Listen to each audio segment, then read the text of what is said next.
Bonjour et bienvenue à tout le monde.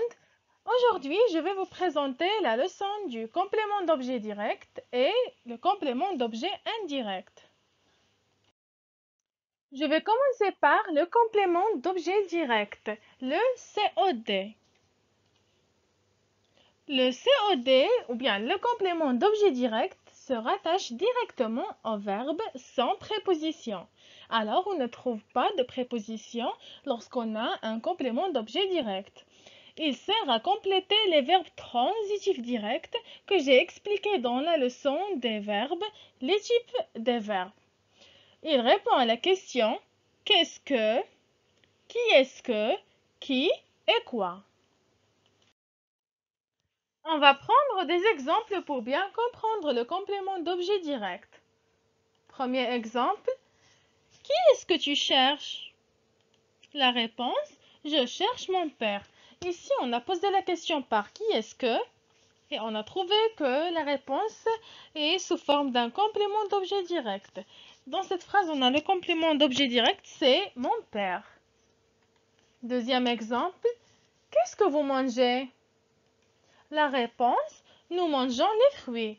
Et dans cet exemple, on a posé la question par qu'est-ce que et on a trouvé que la réponse c'est les fruits. Il est sous forme d'un complément d'objet direct. Troisième exemple, tu as vu qui? La réponse, j'ai vu mon ami.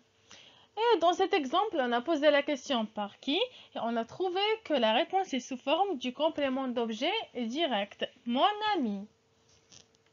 Quatrième exemple, tu ranges quoi? La réponse, je range ma chambre. Et dans cet exemple, on a posé la question par quoi et on a trouvé que la réponse c'est ma chambre. Il est sous forme d'un complément d'objet direct. Remarque numéro 1. Le complément d'objet direct est un élément essentiel pour la plupart des verbes transitifs directs, car on ne peut pas le supprimer sans rendre la phrase incompréhensible. Par contre, quelques verbes transitifs directs peuvent s'écrire sans complément d'objet direct. On va voir ceci dans l'exemple suivant. On a la phrase c'est « Je lis un livre ». Lorsqu'on va supprimer le complément d'objet direct un livre, la phrase va devenir « Je lis ». Et cette phrase, elle a un sens. Alors qu'on peut supprimer le complément d'objet direct de quelques phrases. Remarque numéro 2. Le complément d'objet direct suit toujours le verbe, mais parfois, il peut être séparé du verbe par des expressions exprimant en général la manière. Par exemple, elle ouvre doucement la porte. Dans cette phrase, on a la porte, c'est le complément d'objet direct. Il est séparé du verbe ouvrir par l'adverbe de manière doucement. Remarque numéro 3. On trouve des phrases qui contiennent plusieurs compléments d'objet direct. Et pour les joindre, on utilise les conjonctions de coordination. On va prendre un exemple pour bien comprendre cette remarque. Il épluche les pommes de terre et les carottes et les concombres. Dans cette phrase, on a les pommes de terre, c'est le premier complément d'objet direct. Les carottes, c'est le deuxième complément d'objet direct. Les concombres, c'est le troisième complément d'objet direct.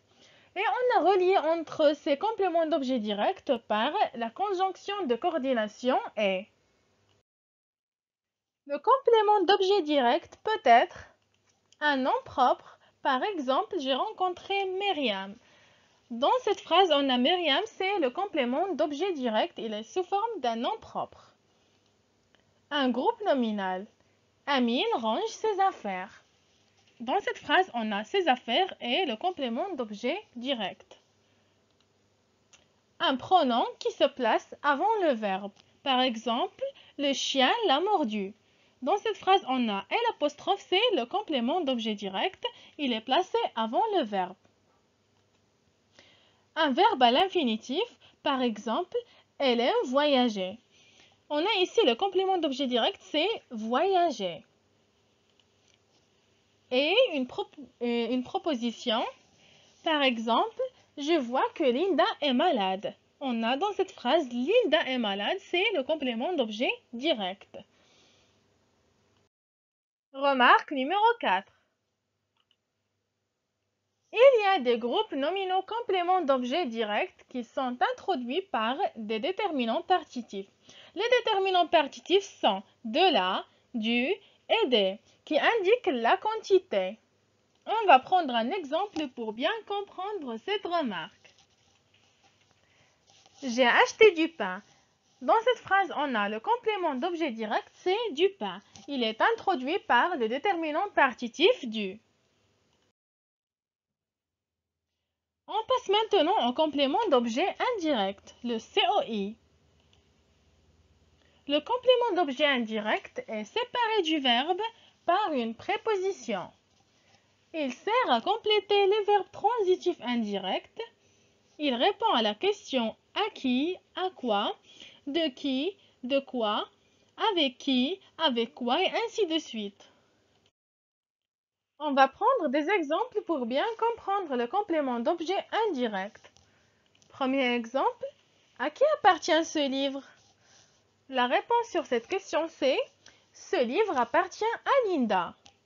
Dans cette phrase, on a posé la question par à qui et on a la réponse sous forme d'un complément d'objet direct, c'est à Linda. Deuxième exemple, à quoi sert cet appareil? La réponse, cet appareil sert à photographier. On a ici la question posée par à quoi et la réponse est sous forme d'un complément d'objet indirect, c'est à photographier.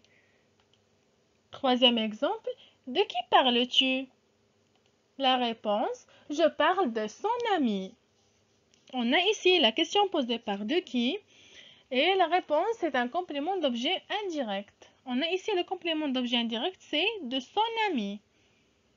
Et dernier exemple, avec qui joues-tu?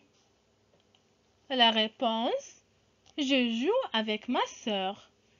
On a ici la question posée par avec qui et la réponse c'est avec ma sœur. Il est sous forme d'un complément d'objet indirect.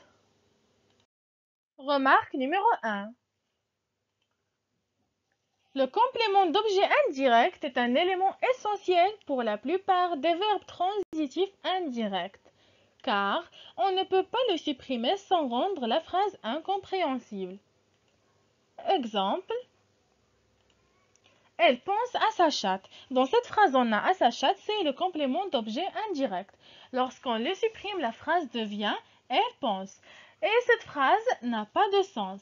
Alors qu'on ne peut jamais supprimer le complément d'objet indirect d'une phrase.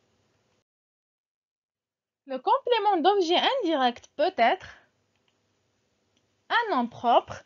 Par exemple, elle a parlé à Nadine. Dans cette phrase, on a à Nadine, c'est le complément d'objet indirect. Il est sous forme d'un nom propre.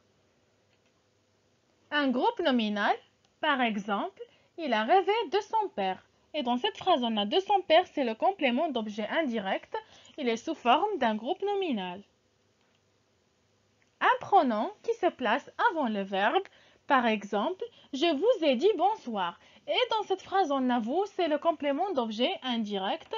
Il est sous forme d'un pronom et il est placé avant le verbe. Un verbe à l'infinitif, par exemple, tu risques de tomber. Et dans cette phrase, on a le complément d'objet indirect, c'est de tomber. Une proposition, par exemple, il pense à ce que tu as dit. Et dans cette phrase, on a à ce que tu as dit, c'est le complément d'objet indirect. Remarque numéro 2. Il y a des groupes nominaux compléments d'objet indirect qui commencent par le ou bien les et se contractent par les prépositions à et de. Ils deviennent des articles définis contractés. Les articles définis contractés sont au sans x, au avec x, du et des. On va prendre un exemple pour comprendre cette remarque. Il a parlé au garçon. Dans cette phrase, on a au garçon, c'est le complément d'objet direct. Il est introduit par l'article défini contracté au. Remarque numéro 3. Le complément d'objet indirect suit toujours le verbe, mais parfois il peut être séparé du verbe par des expressions exprimant en général la manière. Par exemple, je parle gentiment à l'enfant. Dans cette phrase, on a à l'enfant, c'est le complément d'objet indirect. Il est séparé du verbe parler par l'adverbe de manière gentiment. On va passer maintenant à une remarque qui est importante.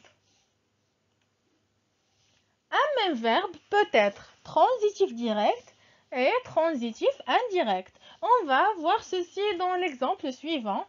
On va prendre comme exemple le verbe chanter. On peut dire « Elle chante une chanson ». Dans cette phrase, on a une chanson. C'est un complément d'objet direct. Et on peut dire aussi « Elle chante à sa sœur ». Et dans cette phrase, on a à sa sœur. C'est un complément d'objet indirect. Alors, on a remarqué que le verbe chanter peut avoir un complément d'objet direct et un complément d'objet indirect, alors qu'il est un verbe transitif direct et un verbe transitif indirect en même temps. C'est la fin de notre leçon. Si vous n'avez pas compris les verbes transitifs directs et les verbes transitifs indirects, vous pouvez les regarder dans la vidéo des types de verbes. Et si vous avez aimé la vidéo, abonnez-vous à ma chaîne et activez la cloche pour recevoir toutes les nouveautés. Et au revoir.